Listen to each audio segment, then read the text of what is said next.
Egaa akkuma beektantti walaloo adda addaa walaloo bireetu walaloo akkam qabadee dhufee walaloon xiyyaarra waa'ee laasutti waa'ee jireenya keenyaa waa'ee jireenya gama kootii fi ofii walaloo jireenya keenyaa gama walalooti fi yaada baruu karaa walalooti fira jireenya fi keessatti nama kamillee gabuuftee ilaalin hiyyeessa dhabaan qaamaa irra ta'an maraataa fi dhukkubsataan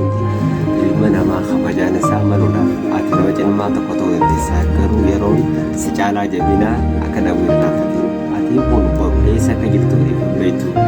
namoonni irratti tuffattu kun boru eessa akka jiran beekuun ni ulfaata nama hundaa akkaataa mul'ataa isaatti hubadhu ilaalu kabaji